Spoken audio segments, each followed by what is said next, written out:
Okay, so this is going to be the final stage of the pen before we move into shading with our pencil. So here we're just going to use our 0.1 pen and add a thin layer of shadow over the house. So let's zoom in on the chimney right here.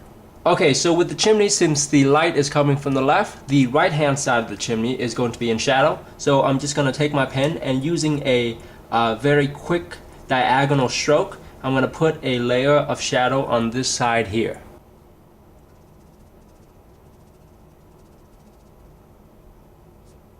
Okay, so that's what that looks like. Try to keep your stroke as uniform as you can, but don't worry about making it too perfect. Basically what we're trying to do is darken it slightly with our pen so that when we shade in with our pencil, these areas are going to have an extra bit of darkness to it. So now I'm also going to add a little bit of shading to the right hand side of each one of these pipes here. Okay, so those little bit of strokes are going to give a little transitional tone between the super dark and the super bright. Alright, so now we're going to move on to this part of the roof. And again, this side here is going to be in shadow and this side is going to be in the light. So I'm going to add the shading to this part. And I'm just going to use straight strokes going in this direction.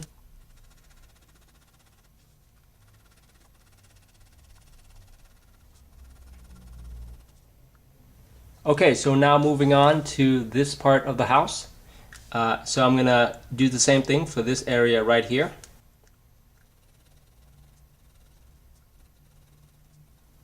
So notice I just went on the brick and I left this part of the roof here alone. Okay, so now let's move on to the lower part of this and do the same thing.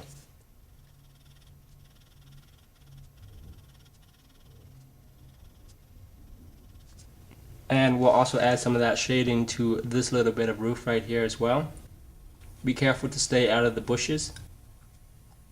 Okay, and here I'm just going to add a little bit to the right hand side of each one of these pot holders. And now we'll do this area of the brick and also this area. And be sure to leave this part here white since we don't want to touch that. And now lastly, let's move on to this part here and we'll add a light shading to that as well. And that's it. Okay, so just from that little bit of shading, we can already see a little bit more dimension with our house. So go ahead and do that to your drawing and then I'll see you in the next lesson.